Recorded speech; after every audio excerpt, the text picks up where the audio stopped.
Soraya Lennie is an investigative journalist and author, and she joins me now from Melbourne, Australia. Soraya, thanks so much for being with us on the show. Why are these candidates pulling out of the race? These candidates are pulling out of the race to basically consolidate power behind whichever candidate they prefer. For example, in the case of Jalili, of course, he's pulling out or he's pulled out, which was, entirely predictable, to consolidate power, the hardline power behind Raisi as the main candidate for hardliners and principalists, where you have, say, for example, Meh Elizadeh pulling out ostensibly to support Hemmati, who is the only moderate who was allowed to run in this race and therefore the only moderate left in this amongst the candidates. So it ends up really being effectively a two-man show. So talk us through the candidates that are still in the race.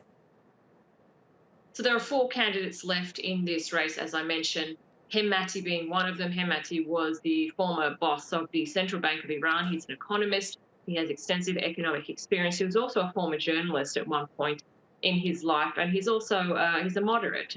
Some would say he's a reformist. I don't know how accurate you can really say in terms of being a real true reformist, but his policies are certainly different to those of the other candidates in the race, including, for example, Mohsen Rezai, who is another candidate who's running. He's run several times before in this election. He's a war veteran. He was a former head of the IRGC, the Revolutionary Guard.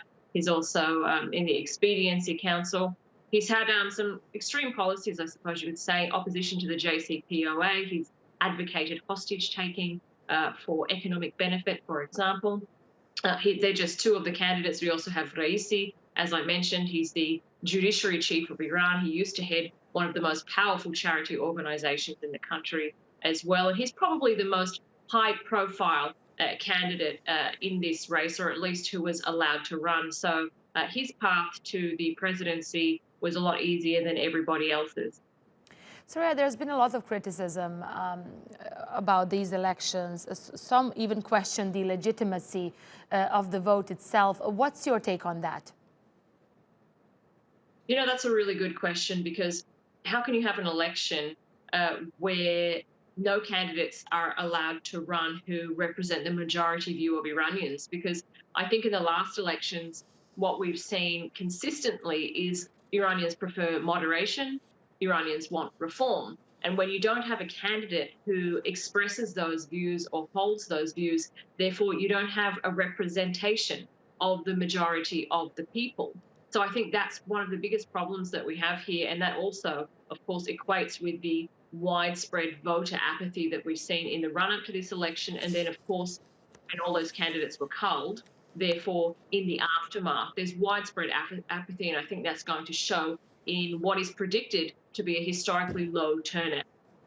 Soraya, thank you so much for that insight for us. Soraya Lennie there, an investigative journalist and author.